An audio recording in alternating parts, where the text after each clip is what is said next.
Saya Budi Karya, pengurus dari PB Jaya Raya. Dan berbangga hati saya, di hadapan saya ada Mas Aderai. Kita tahu dulu juara internasional, juara dunia binaraga, dan dulu atlet bulu tangkis. Dan secara konsisten tetap menjalani yang namanya binaraga dengan suatu konsistensi dan kelihatannya lebih muda ya, dari umurnya gitu. Nah lalu ini ada Mika berumur 16 tahun udah juara di Prancis dan Kroasia. Nah dengan adanya Mas Aderai di sini, insya Allah memberikan Mika yang muda menjadi juara dunia seperti Susi ataupun Gracia Poli Apriani ya. Saya adalah murid beliau karena saya selalu mendengarkan lewat Instagram. Luar biasa, hebat banget ya. Nah, Jaya Raya saya sebagai pengurus mimpi bahwa ini Mika dan lain-lain itu bisa jadi juara dunia, bahkan menempuh satu prestasi yang namanya juara Olimpiade. Dan kita udah 4 kali mendapatkan itu. Nah, kepalaman kami, adik-adik ini tekniknya bagus, ya, fisiknya bagus, tapi kadang-kadang main rubber set di saat kritis kalah. Iya. Nah, sebaliknya saya melihat bahwa Mas Aderai ini, bayangin 55 tahun, tapi dengan konsisten tetap menjalani kegiatan-kegiatan itu dengan baik, sehingga berat badan, ya, massa otot, komposisi tubuh sama, ya. Jadi itu luar biasa. Nah, kami melihat bahwa mental, EQ itu penting. Nah, kira-kira seberapa besar semangat dan EQ itu berpengaruh pada atlet-atlet? Betul, Pak. Jadi memang kalau bicara seberapa besar, mungkin kalau boleh dibilang mungkin besar sekali ya. Jadi mungkin kalau ada istilah, karena mental itu juga relate juga kan juga dengan perilaku ya. Dengan kalau bahasa saya Pak, mungkin saya izin mengatakan istilahnya yang saya sering katakan, kelaparan terbesar itu adalah bukan kelaparan akan makanan sesungguhnya, tapi kelaparan akan arti dan makna gitu. Arti dan makna. Iya, arti dan makna itulah yang menjadi amunisi daripada sebuah pemahaman, di mana pemahaman itu adalah fondasi daripada kepatuhan. Nah, jadi kenapa misalnya contohnya misalnya Mika muslimah misalnya. Mika berarti kan sholat ya, rajin ya, misalnya 5 kali sehari. Pertanyaannya, kenapa sih Mika kok bisa disiplin terus, sholat terus 5 kali sehari? Katanya Mika, panggilnya apa, Om Ade. Kalau Om Ade, Mika bukannya disiplin kalau sholat. Itu udah bagian daripada hidup Mika aja, Mika jalankan aja. Karena Mika lakukan itu dengan senang hati, sudah lakukan memang sudah seperti kewajiban biasa, karena ada pemahaman keimanan di balik itu, yaitu adalah bahwa memang dengan Mika sholat akhirnya ketenangan hati itu terjadi dengan sendirinya. Nah, jadi poin ini Pak, sebenarnya saya cuma mau cerita adalah bahwa kadang-kadang memang atlet itu memang membutuhkan satu pemahaman tersebut untuk bisa tahu ibaratnya arti dan makna apa sih sebenarnya dari keberadaan dia sebagai seorang atlet arti dan itu. Makna. Iya, saya kebetulan mendapatkan itu memang agak sedikit lebih dewasa tuh Pak. Ketika saya jadi atlet binaraga, saya baru ngerasakan itu. Waktu saya jadi atlet seumuran Mika, waktu saya jadi atlet bulu tangkis, kadang-kadang mungkin nggak tahu ya, apa sayanya juga belum sampai kali pemikirannya ke sana gitu. Tapi kalau saya lihat mungkin kalau teman-teman yang lain kayak dulu ada Susi kan gitu ya, mungkin ada teman-teman atlet-atlet lain ya kayak Ardi, ada siapa, atau tadi Mas Bambang tuh tadi ya di sini ya. Saya lihat dari dulu kayaknya nggak pernah capek, latihannya jalan terus, udah tuh kayaknya kelihatannya juga kayak happy aja gitu dia. Sedangkan saya tiap kali kelar latihan, kalau Mika tahu dulu Om Ade latihan kelar, pas sudah kelar tuh kayak lega. Aduh, lega banget udah selesai latihan. Apa itu gitu. tandanya? Iya, tandanya kayaknya ini jangan-jangan hatinya nggak di sini. Tapi mungkin bukan masalah itu sih Pak. Sebenarnya lebih kepada kayak ketika mungkin ada lingkungan atau pelatih ya di sini yang bagus-bagus, yang nanti akan mengajarkan kepada kita bahwa ibaratnya sekarang kan pernah gak dulu Mika misalnya, aduh saya malas sholat, aduh pas lagi puasa saya ngumpet-ngumpet, nggak usah puasa dulu, kan pasti pernah ya gitu ya. Tapi kan lama-lama kan akhirnya kan nggak melakukan itu. Jadi saya pikir semua punya kesempatan itu. Cuma kebetulan memang waktu saya ada di Binaraga itu Pak, kayak saya rasanya kayak dapat itu. Dan yang saya ingat, tahu gak, pada saat waktu dulu saya bilang gini, oh ternyata ini tuh yang dirasain sama Susi dan Ardi. Saya gitu bilang, ya? pantesan dia nggak mau pulang terus gitu. Jadi saya waktu saya latihan Binaraga, begitu saya merasa kok hati saya di sana Pak, itu liburan kemana kerjanya nyarinya ada gym gak ya? Ada ini, padahal kan liburan. Dia bilang kenapa latihan? Saya bilang enggak, saya senang aja gitu. Dengan hati ya. Iya, dengan hati Pak, betul. Nah ini kan kalau secara teoritis kan tahu, mental itu penting, Betul. itu penting. Betul. Tapi, nah ini saya pengen dia Mika ya, luar Mika biasa. juara dunia dan meraih Iya. Olimpiade. Masih muda lagi, umur berapa sekarang? 16 ya. Wow, hebat. Nah, Gimana cara tuh, Mika? cara melatih Mika ini gimana? Iya, kok bisa sampai punya semangat seperti itu Mika? Anak-anak lain kan kayaknya cepat melempem gitu Mika. Ya pastinya dari percaya sama diri sendiri juga, kerja keras sih, Berarti lingkungan ya kali ya Mika ya? Kalau orang tua mendukung juga ya? dukung juga. Oh. Tapi apa tuh kalau Mika lihat yang membedakan Mika sama anak-anak lain, sehingga Mika jadi bisa kayak rajin terus latihan, lalu pantang menyerah gitu, gimana Pastinya ceritanya? kan di luar-luar sana pasti masih ada yang lebih bagus kan. Itu aja sih jadi tujuan buat kayak masih perjalanannya masih panjang, jadi Betul. harus kerja keras terus. Iya. Anak sekarang tambah pinter-pinter sih Pak masalahnya. Kalau saya Kalau lihat. sekarang ini pinter-pinter. Pinter ya, Pak, ya. Tapi bukan saya nggak percaya.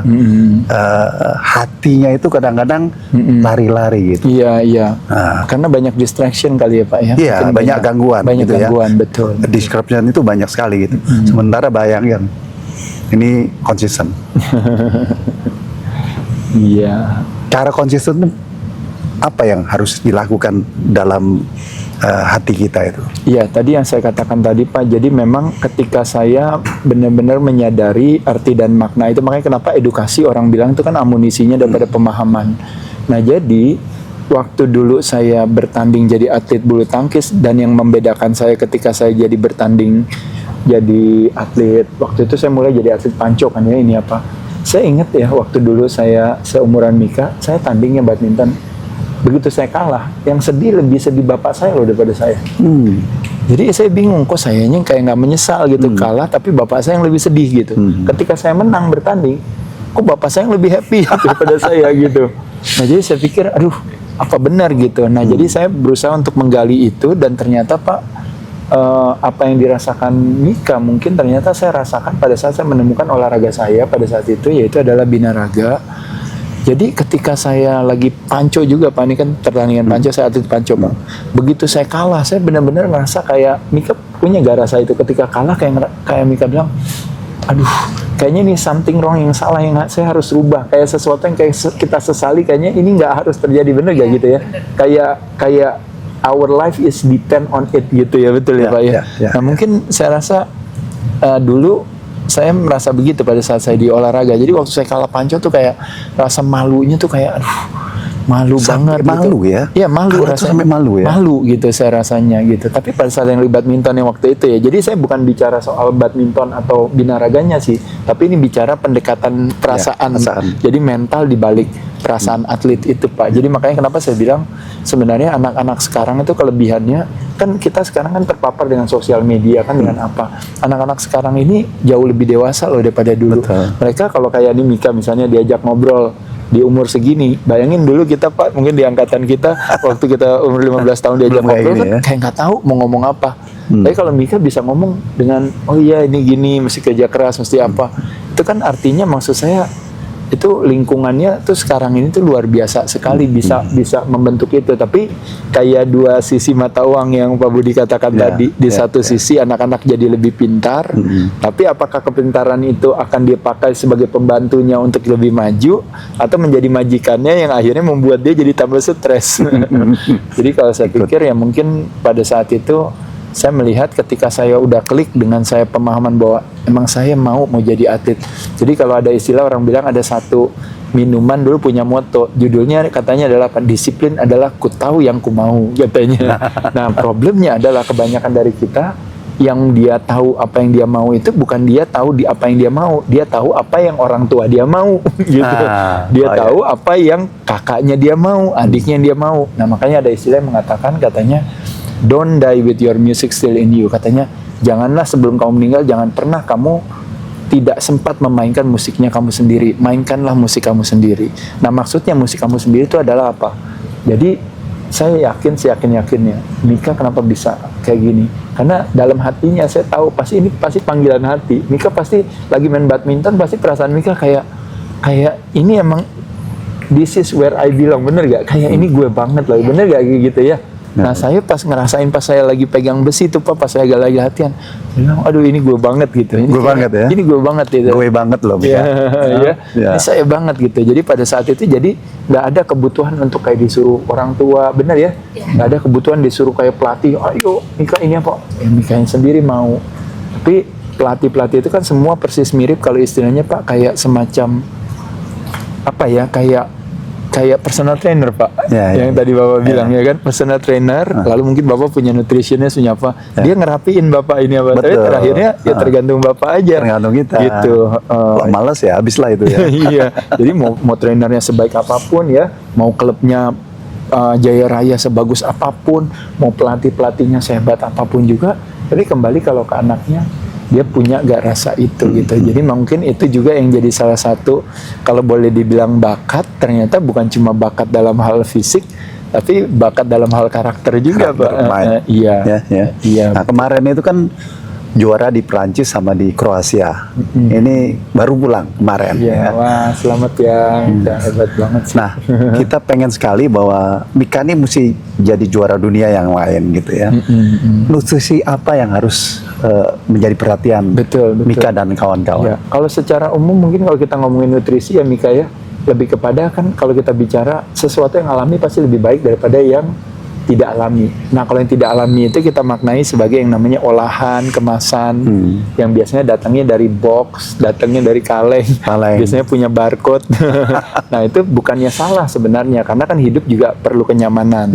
Tapi memang begitu prosesnya semakin panjang, otomatis nilai nutrisinya semakin rendah. Nah makanya kenapa Mika kalau bisa dalam hal nutrisinya nomor satu yang paling gampang yaitu adalah dalam pemilihan sumber dan jenis, pilihlah sumber yang alami. Gitu, sumber yang alami, karena itu sesuatu yang alami itu pasti yang kuat, yang bagus ya. Nah kalau makronutrisi Mika tahu ada karbohidrat, protein dan lemak. Karbohidrat kasih kita tenaga, tapi kalau berlebihan disimpan dalam sel lemak ya. Protein batu batanya, building block. Jadi kalau di sini ada di lapangan badminton kan ada dinding-dinding yang kuat nih ya. Nah dinding yang kuat itu membutuhkan batu bata. Nah batu batanya itu adalah si protein tadi. Makanya Mika setiap kali makan selalu memprioritaskan protein. Karena protein sel dalam tubuh kita tuh semuanya dari protein, dari hewani, dari nabati, dari variasi kombinasi rotasi sumber gitu. Dan yang terakhir kayak lemak, kadang-kadang problemnya adalah ada lemak yang baik, ada lemak yang buruk. Lemak yang alami yang baik, lemak yang buruk adalah lemak yang olahan. Nah jadi biasanya makanya kenapa kadang-kadang sering goreng-gorengan, kemasan tuh makanya jadi akhirnya jadi racun. Nah jadi Mika udah bagus, bakatnya bagus, mentalnya bagus, kalau bisa apa yang dimasukin ke dalam mulutnya, tadi Mas Salim pernah ceritakan tadi katanya motor yang kita sayang dan kita suka, kita mau kasih bensin terbaik gitu. Iya begitu kita kasih ya udah pakai minyak tanah lah apa semua pakai, berharap motornya bisa optimal, yang ada motornya jat-jatan ya gitu. Nah jadi badannya Mika juga sama. Nanti terutama ketika Mika nanti masuk ke dalam senior ya, masuk ke dewasa, nah disitulah nanti saingannya udah nggak saingan bakat lagi tuh, nanti saingannya udah saingannya pendekatan secara ilmiah Pak. Itu kan yang kayak Indonesia kan, kita jago dalam pendekatan alamiah. Makanya kenapa kita tekniknya bagus ya? Iya, tekniknya bagus, sama kita dalam bukan cuma bulu tangkis ya, kalau bulu tangkis kita kaya prestasi lah. Tapi kalau di kejuaraan di olahraga lain Pak, kita itu paling jago juara Asia, juara dunianya junior Pak. Junior ya. Tapi begitu dia masuk senior, kan selesai terus gitu. Kita Ini bahkan- junior menang, nanti senior bisa menang juga ya. Iya, karena ketika kita senior tingkat kesulitannya lebih tinggi Mika, yaitu adalah apa? Akhirnya Mika terpaksa harus pay attention terhadap berbagai pendekatan-pendekatan lain kayak tadi nutrisi yang tadi Pak Budi bilang, nutrisinya berarti harus ini, latihan bebannya berarti harus diatur. Jadi pendekatannya banyak lagi. Iya. Selain tentunya udah bakat, udah karakter, udah mental, udah bagus. Nah, selain Mas Ade, ini ada Muhammad Ali juga yang Iya, legendaris betul, ya. betul. Dia sampaikan bahwa Panutan kita semua Pak. wah, itu luar biasa ya. Iya betul. Luar biasa. Dia katakan bahwa dalam pertarungan itu bisa turun naik. Betul, Ya. betul. Dan dari turun naik itu mental sangat menentukan. Betul. Kita tahu waktu dia sama George Foreman Iya, yang betul. akhirnya menang. Iya, betul. Padahal dia tidak diunggulkan. Tidak gitu. diunggulkan, betul, Apa Pak. pendapatnya, Iya, Mas? saya setuju. Mungkin kalau seandainya ada hikmah yang diambil oleh Muhammad Ali itu dari buat kita semua ya Mika ya, kadang-kadang adalah memang benar, kadang kita menang, kadang kita kalah gitu. Tapi katanya kemenangan sesungguhnya adalah bukan ketika kita tidak pernah kalah, tapi kemenangan sesungguhnya adalah ketika kita bisa bangkit dari sebuah kekalahan gitu. Bangkit dari kekalahan. Betul, betul. Itu yang susahnya kan di sana Ya. kan gitu ya. Jadi saya rasa itu yang makanya ya wajar kok kadang-kadang Mika kan sekarang lagi menang nih. Terus sekali waktu taunya kan bisa pas giliran dewasa, wah kok tiba-tiba kok jadi susah, kemarin juara terus kan sekarang ini. Tapi pertanyaannya adalah bisa gak si pain barrier tadi gitu, situasi itu Mika bisa atasi, bilang aduh ini kayaknya seorang juara itu tidak hanya seseorang yang selalu nggak pernah kalah gitu. Betul. Tapi ketika dari kekalahan dia bisa bangkit menang seperti tadi Muhammad Ali kan, udah kalah kalau nggak salah udah 2 kali 3 kali, makanya dia tidak diunggulkan Pak Iya, di iya, Rumble iya, in the Jungle itu iya, kan iya. Pak, karena kan Josh Foreman-nya lagi menang-menang terus. Dia gitu. kalah dengan Joe Frazier. Iya, dia seperti Joe ya. Frazier kalah gitu, jadi udah kalah gitu. Iya, Tapi iya, taunya ternyata dia bisa membalikan. Nah, ini sekarang juara junior. Kita berharap nanti juara senior dan olimpiade. Amin. Silakan Mika. Tanya-tanya dong. Ica mau tanya, Iya. bagaimana cara paling efektif buat nimbulin tenang Oh tenang, buat iya. atlet? Iya, kalau Om Ade bilang kalau buat Mica adalah sebenarnya lebih kepada nafas sih sebenarnya. Jadi ketenangan itu adanya di nafas. Contoh nih, misalnya nih paling gampang ya. Mica kalau lagi kesel, lagi marah, lagi sebel, nafasnya panjang dan pelan atau pendek dan cepat? Pendek dan cepat. Betul ya, iya kan? Nah berarti kan biasanya kita lagi kesel tuh kan, nafasnya berarti kayak gitu kan.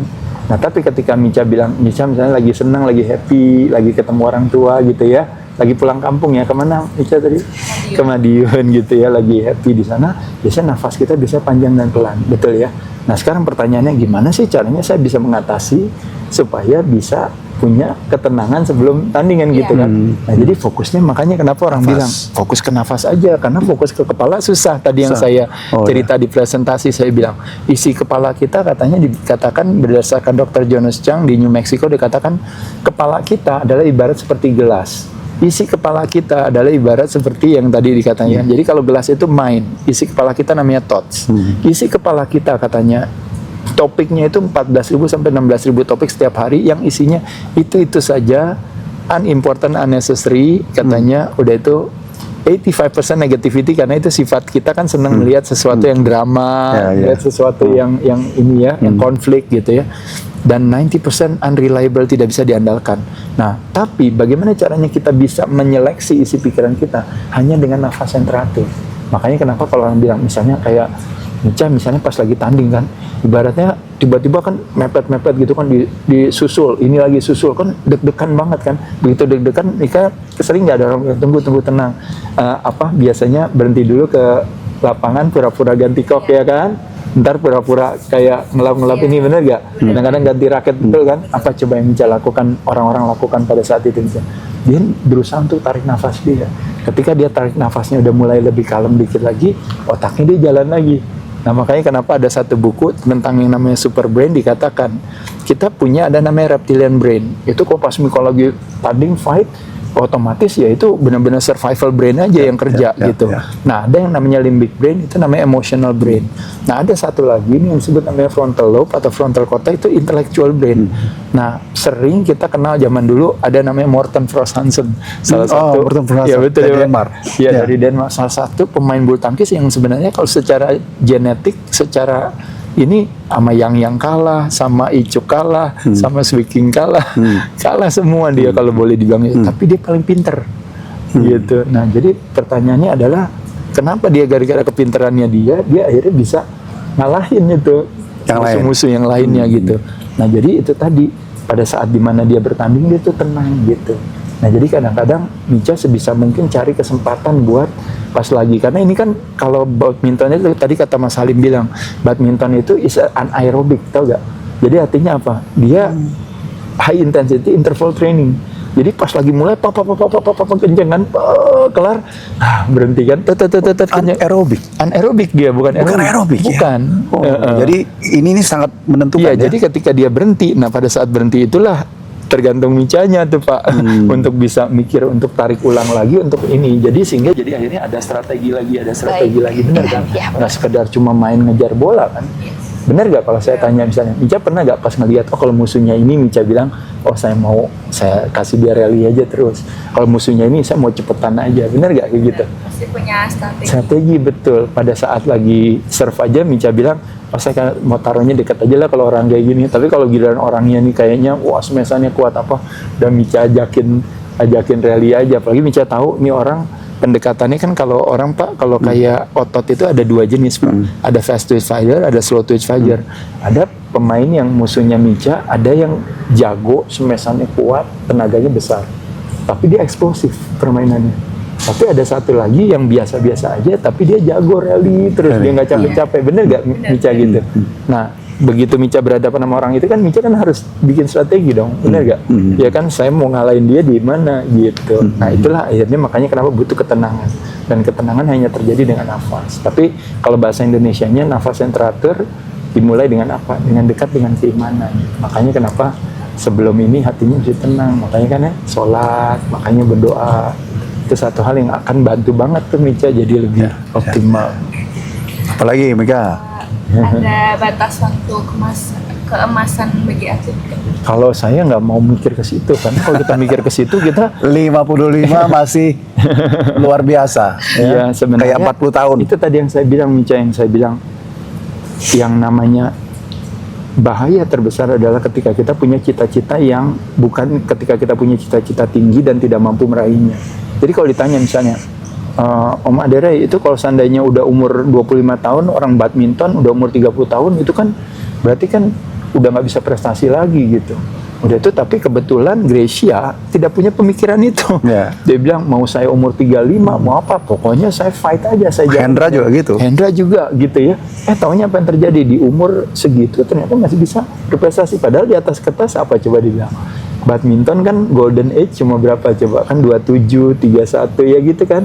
Tapi dipatahin semuanya sama mereka.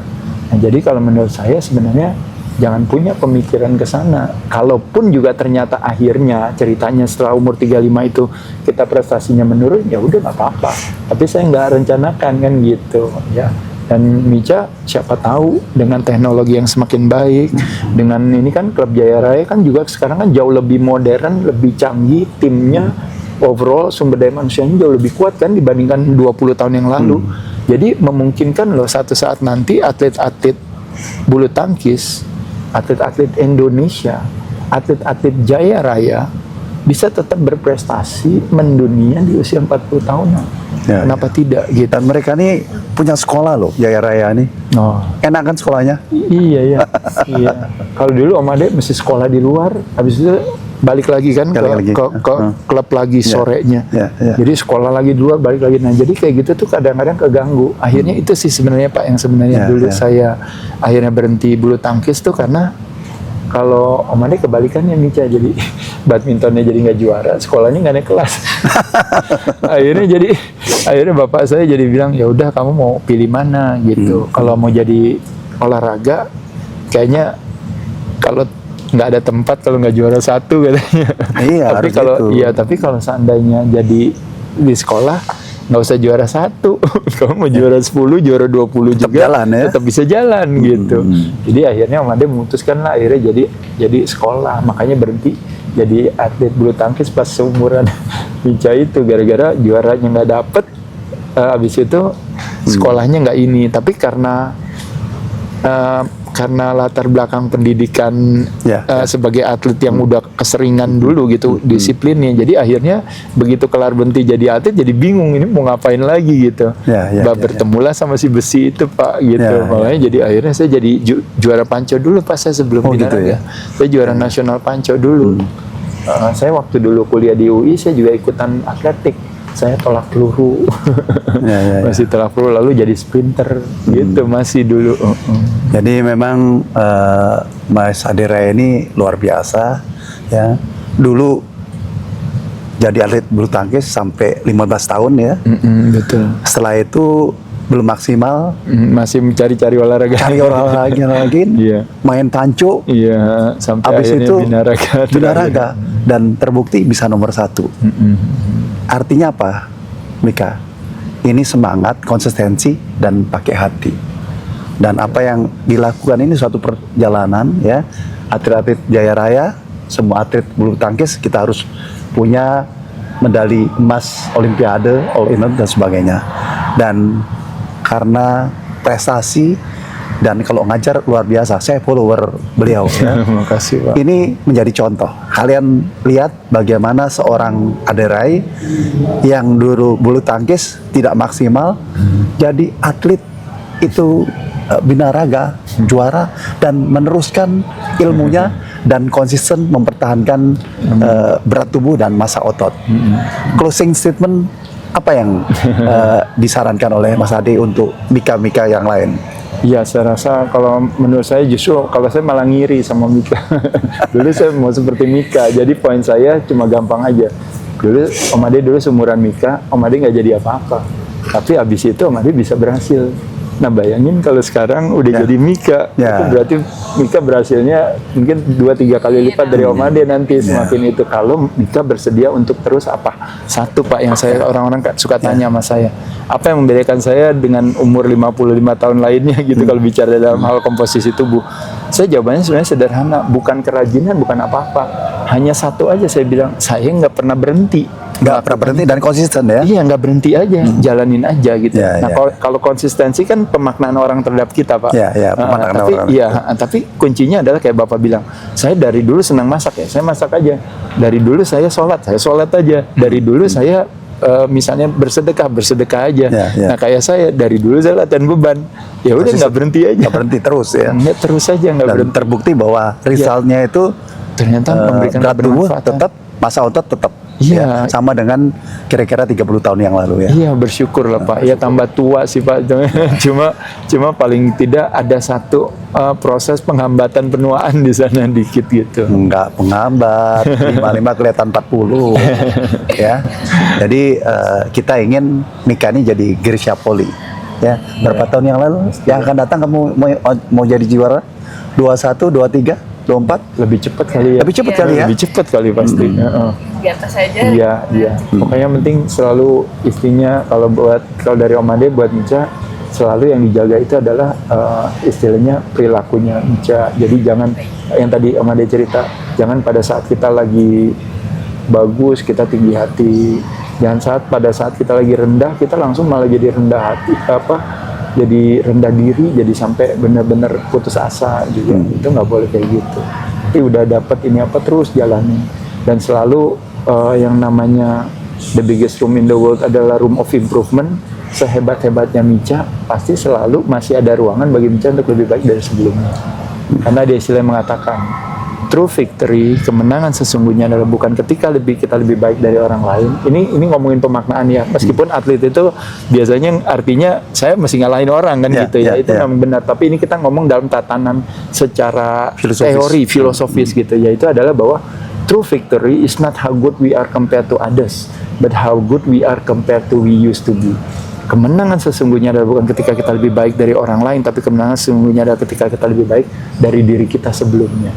Nah, jadi tidak ada kata terlambat, tidak ada kata istilahnya selalu penuh ruangan bagi Mika untuk lebih baik dari sebelumnya, apalagi Mika masih muda. Kelihatannya mereka meresapi ya. Insya Allah jadi juara deh. Amin ya, Mika ya. Penting banget. Iya. Ya, ini mulai sekarang Om Ade ngikutin Mika terus nih, mau lihat terus nih hasil. Kamu harus minta nomor teleponnya supaya bisa minta nasihat ya. Iya, nanti ngobrol-ngobrol ya Terakhir Mika. Om Ade, apa harapan Om Ade buat atlet-atlet luar sana buat meraih prestasi yang maksimal? Iya. Mungkin ya balik lagi kalau Om Ade cuma bilang adalah bahwa kadang-kadang ada istilah yang mengatakan katanya gini, nasib daripada sebuah sel bukan tergantung daripada inti sel, tapi tergantung daripada dinding sel. Nah, artinya apa dinding sel itu? Artinya lingkungan, environment. Nah, ciptakanlah lingkungan atau kita berada di dalam sebuah lingkungan yang memungkinkan kita untuk jadi bisa tumbuh dan kembang. Jadi bayangkan sel yang katanya dulu genetiknya adalah diabetes tipe 2. Lalu dia tiba-tiba dibesarkan, diadopsi oleh keluarga yang tidak punya masalah itu. Tanpa dia sadari dia adopsi, dia jalanin aja, ternyata genetik itu nggak hadir di diri dia. Betul. Kebalikannya, ketika ada seseorang yang bilang bahwa dia nggak punya latar belakang penyakit apa-apa, tapi dia diadopsi oleh keluarga yang selalu bilang bahwa dia di keluarga kita ini keturunan semua diabetes tipe 2. Tiba-tiba anak itu mendadak jadi diabetes tipe 2, padahal kenyataannya kita tahu bahwa itu adalah sebenarnya bukan masalah genetik, tapi masalah habitual. Nah, jadi poin dari cerita ini, Om Ade cuma bilang adalah bersyukurlah Mica, karena Mica ada di Jaya Raya. Jaya Raya itu adalah dinding selnya, lingkungannya itu yang luar biasa. Kayak klub-klub lainnya yang di luar sana juga itu lingkungannya bagus. Badminton kalau boleh dibilang itu kayak primadonanya ya Pak ya. Kita semua bangga. Mungkin dulu meskipun Pak Budi juga bukan pemain bulu tangkis, tapi saya yakin lagi kecil pasti punya pemikiran. Oh iya lah, kalau bisa aja kayak Rudy Hartono, Betul. Christian segala macam. Iya, kita semua ya Pak ya. Dulu lagi kecil, kalau Mica tahu, kalau sekarang kan orang kan banyak ya. Ada yang mau jadi penyanyi, ntar ada yang mau jadi YouTuber, ntar ada yang mau jadi ini, apa ya. Tapi kalau zamannya dulu Pak Budi, zamannya Om Ade, dulu tahu gak apa? Kita dulu semua anak kecil ditanya mau jadi apa? Mau jadi pemain bulu tangkis. Betul. Mau jadi juara. Mau jadi seperti Mica. Gitu. Jadi Mica sekarang udah di sini. Tinggal kalau saya rasa selama lingkungannya baik dan bagus, siapa tahu ya, itu semuanya nanti akan memperlancar jalannya Mica dan juga kawan-kawan juga. Dan Mika ada di jalur itu ya. Kita berdoa juara Olimpiade. Guys, inilah kita terima kasih dengan Mas Aderai yang memberikan inspirasi bagi adik-adik di Jaya Raya. Terima kasih. Jaya Raya, Jaya, jaya, jaya, juara.